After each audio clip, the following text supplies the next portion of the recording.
Bonjour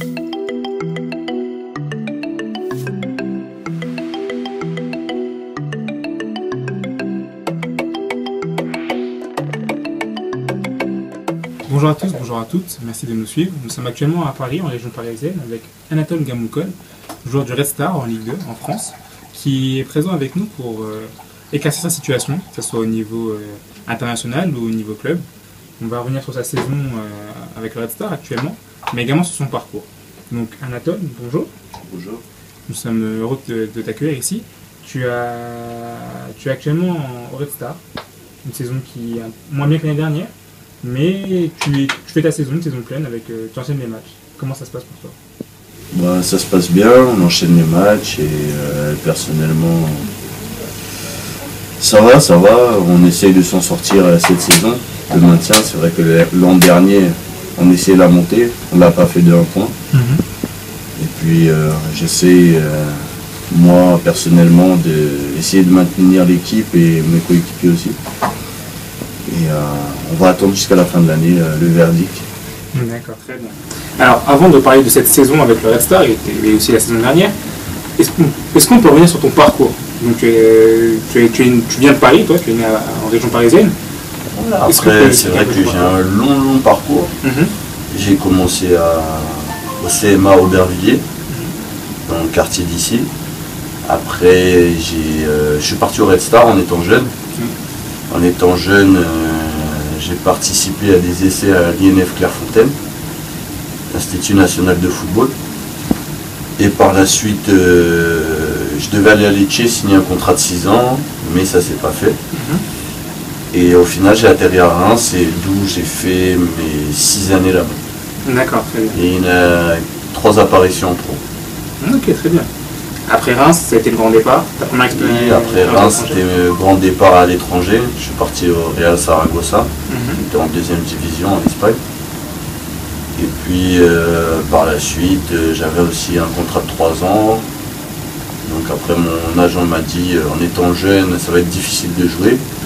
Donc je suis parti à Palencia, une équipe à côté, une 2e division. Puis j'ai fait 1 année. Bon, après, j'étais jeune, donc j'ai pu faire quelques rentrées, mais j'étais gourmand à cette époque-là. Je voulais beaucoup jouer. Donc après, je suis revenu en France. Et c'est là que j'ai joué en CFA2, 5e division française. Et à partir de là, je me suis fait remarquer. Et c'est là que mon grand parcours a commencé. J'ai commencé en Suisse, en 2e division, à SC Séville. Après, en 1 année, j'ai été transféré en 1re division en Suisse, à FC Thun. Et j'ai fait 6 mois, j'ai été transféré à Grasshopper. Voilà. Et tous ces transferts, c'était dû par rapport à tes performances ou dû à mes performances et les qualités dont je dégageais sur le terrain. Oui, parce que tu as toujours été un 9 ou pas? Non, à la base, je suis ailier. Oui. Et en étant adroit devant les buts, qui m'a fait que j'ai basculé avant-centre. Et comme je suis un peu un joueur véloce, donc je suis resté avant-centre. Tu as été avant-centre, tu as un joueur quand même qui est physique. Voilà. Qui a une pointe de vitesse quand même, une bonne pointe de vitesse. Voilà, et après, si niveau technique, tu es quand même aussi assez à l'aise avec un ballon, on peut dire. Oui, je suis à l'aise avec un ballon. Après, c'est vrai que j'aime bien la percussion. Et j'ai pu progresser avec tous les professionnels que j'ai pu côtoyer. D'accord. Et alors, raconte-nous un peu comment ça s'est passé en Suisse, parce que c'est là où ça a été, entre guillemets, un peu le gros boom pour toi, où tu as commencé à te faire vraiment un trou dans une 1re division, dans une équipe où tu avais la confiance du coach. Oui, après c'est que la Suisse, ils font beaucoup confiance aux étrangers. Donc après moi, je suis un joueur, si j'ai beaucoup de confiance, j'arrive très bien à m'exprimer. Et c'est vrai que sur tous les clubs que je suis passé, j'avais des contrats à long terme de 3 ans, mais j'ai duré peu, dû à mes qualités sur le terrain. Et par la suite, c'était la consécration en étant transféré à FC Thun, en 1re division suisse. Et là-bas aussi, la confiance du coach. Et après, j'ai basculé en 6 mois à Grasshopper.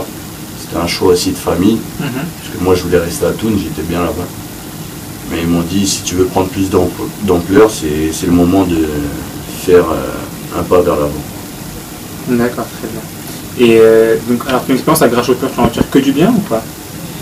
Oui, il n'y a que du positif, même si il y a eu un moment de ma vie où j'ai pas compris. Sachant, sortant d'une saison à 14 buts, un nouvel entraîneur arrive. Moi, je ne pouvais plus être transféré puisque j'ai fait 3 clubs en une saison, c'était pas possible. Et qui m'a mis sur le côté directement, sans savoir le pourquoi. Mais il me sortait juste quand il avait besoin. Et donc, sinon, je garde que du positif malgré cette période qui a duré 1 mois et qui a pu faire que je voulais partir. Et ils ont tout fait pour que j'aille à Blackpool en Angleterre en 2e division.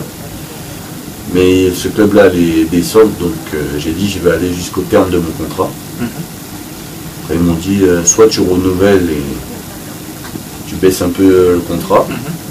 J'ai dit bah non, et j'ai préféré partir sachant que je pensais que les clubs français allaient se manifester. Mais la Ligue 1 s'est pas manifestée, donc après j'ai fait un choix. Et j'ai signé Red Star. Et alors, Red Star, c'est un choix par défaut ou c'est un choix de cœur? Comment tu expliques ton arrivée au Red Star? Non, après il y avait quelques clubs qui étaient derrière moi. Je me rappelle, il y avait aussi Strasbourg qui est en national, Paris FC. Mais après au final c'est Red Star, ils sont venus avec une approche que j'ai pu retrouver comme j'étais à l'étranger. D'accord. Et alors le projet du Red Star, qu'est-ce que tu en penses? C'est ta deuxième année au Red Star. Tu avais première année, c'était l'année dernière qui était quand même une année pleine où tu as marqué 11 buts. Oui, c'était une année où avant que j'arrive, j'étais pas très bien classé. Après avec l'entraîneur et mon arrivée, on a pu mettre aussi une philosophie en place, puis ça a marché et c'est vrai que j'avais fait une saison pleine. Après cette fin de saison a attiré la convoitise de beaucoup de clubs. C'est vrai que mon club aussi ne voulait pas se séparer de moi si facilement. Le transfert était un peu élevé et au final je suis resté, je ne suis pas mécontent, donc j'essaye de les aider au mieux. Mais l'été dernier, est-ce qu'il y a des clubs de Ligue 1 qui sont manifestés par exemple? Oui, il y avait de l'intérêt de Guingamp, Bastia, Rennes, d'autres clubs aussi. Après c'est vrai que plus les quantités montent au niveau du transfert, plus c'est compliqué. Il y a eu l'Euro aussi, donc il y a des joueurs qui sont fait remarquer grâce à l'Euro. Et voilà, après ça s'est pas fait, donc je suis resté au Red Star. Voilà. Et là donc on arrive bientôt à la fin de la saison, il reste plus beaucoup de matchs. Là vous essayez de vous battre pour vous maintenir cette saison, ce qui est l'objectif j'imagine du club. Oui, c'est le maintien, malgré que l'année dernière on visait la montée, on était à 1 point de la montée, bon ça c'est pas fait. J'arrive en fin de contrat, donc ma mission c'est de les aider à se maintenir. Après on discutera si je dois rester ou pas. Après c'est vrai que je suis un peu exigeant dans ma vie, donc on verra bien ce qui va s'offrir à moi en étant en fin de contrat et je réfléchirai sur mon choix de ma carrière. Ok, tu as une préférence pour rester en France, partir à l'étranger? Un dernier challenge à l'étranger, ça t'intéresserait? Oui, ça c'est clair que l'étranger c'est toujours attirant pour moi. Après c'est vrai que si la Ligue 1 par exemple s'offre à moi, on va réfléchir aussi. Et je décline aucune offre, on verra bien ce qui va se passer. D'accord, très bien.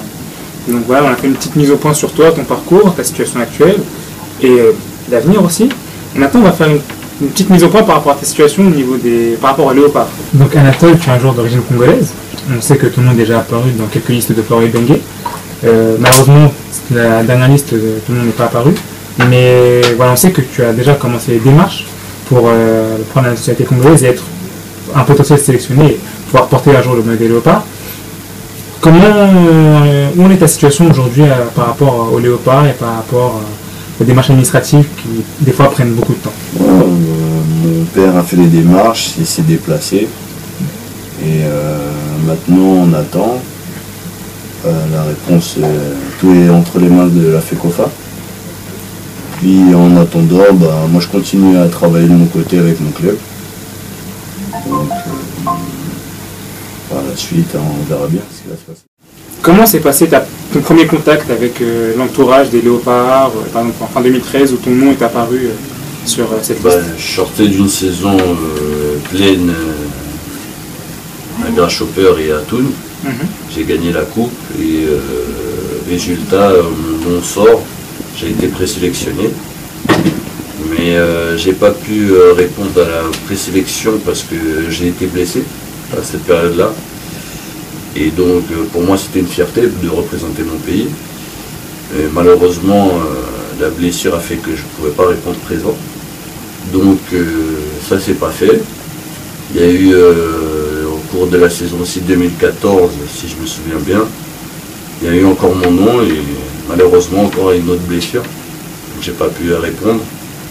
Donc après je tenais à éclaircir que c'est pas une mauvaise volonté de ne pas partir pour jouer pour les Léopards, mais c'est juste le sort qui a fait que j'ai pas pu y aller. Donc après j'ai attendu et malheureusement mon nom n'était pas sorti, donc après j'ai continué à travailler et on verra bien par la suite. Et du coup pendant cette période, entre les premières fois où ton nom est sorti jusqu'à maintenant, est-ce que c'était dans un coin de ta tête ou à chaque fois tu vérifiais la liste pour voir si ton nom allait sortir? Non, je ne vérifie pas la liste exactement. Moi, je préfère me faire effet surprise où mon entourage m'en parle. Après, moi, je préfère travailler avec mon club et voir mes objectifs et mes résultats. Après, si mon nom sort, c'est vrai que ce serait une fierté et un gros pas vers l'avant. Donc, pour moi, j'étais toujours dans l'attente, mais sans attente. C'est-à-dire que je préférais privilégier mon club et si ça devait tomber, mon nom devait sortir. C'est là que je vais répondre au présent et voilà. D'accord, très bien. Et voilà, il faut aussi noter que depuis un certain temps maintenant, tu as commencé les démarches. On sait que ton père s'investit aussi beaucoup à côté de toi pour régler toutes tes démarches administratives. Aujourd'hui, on en est à peu près où? Est-ce que c'est possible qu'Anatole soit au Kenya avec la RDC ou c'est encore trop tôt Non, tout dépend comment le dossier y va. Après, c'est possible, mais je suis encore dubitatif sur ça.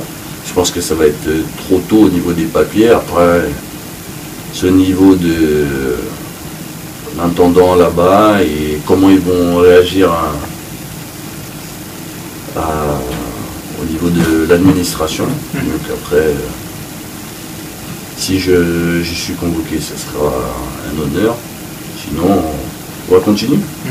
Et pour mettre en place les choses pour toutes les personnes qui nous suivent, il faut préciser que ton père est quand même parti à Kin pour donner tous les éléments nécessaires pour ta naturalisation. Et maintenant, voilà, tout ça est entre les mains de la FECOFA, entre guillemets, c'est ça? Oui, effectivement, tout est entre les mains de la FECOFA et mon père avait fait les démarches, s'est déplacé, donc maintenant, c'est plus trop de mon sort, c'est le leur. Donc maintenant, on va attendre. D'accord, très bien. Et est-ce que tu suis un peu l'actualité? On sait que tu suis un peu l'actualité de l'équipe nationale, mais qu'est-ce que tu penses de cette équipe? Est-ce que tu penses que tu peux apporter un plus? Comment tu jauges dans ta dernière prestation à la CAN? Quel est ton regard en général sur cette équipe? Non, c'est une bonne équipe qui va réussir à grandir. Et on a des bons joueurs de qualité. Après, chaque joueur est important dans une équipe. Je pense que si c'est vrai qu'il y a certaines qualités et que ça peut aussi apporter à l'équipe. On verra, par la grâce de Dieu, on verra ce qui va se passer. D'accord, très bien. Et toi, personnellement, tu envisages de faire... Ton objectif avec les Léopards, c'est la Coupe du Monde. Tu vois jouer en Russie avec les Léopards ou pas? Oui, c'est clair que j'ai encore des années à donner. Après, on va travailler pour essayer d'y être. Et ça sera une très belle consécration si je peux aller au mondial. Et si l'équipe peut se qualifier aussi, c'est important déjà. Oui. Et voilà, toi, ton poste, on a dit, donc, tu peux jouer neuf, tu peux jouer ailier. C'est des postes qui sont quand même... on n'est pas trop en manque, mais il y a une forte concurrence sur l'attaque ou sur les postes d'ailier. Comment tu juges cette concurrence? Alors, à contrario, dans ton club, tu es un peu dans une position de confort où voilà, tu es un joueur après, j'ai toujours connu de la concurrence dans tous les clubs que je suis passé. Après, j'ai su faire la différence par mes qualités. Après, je ne dis pas que je dois être titulaire ou autre.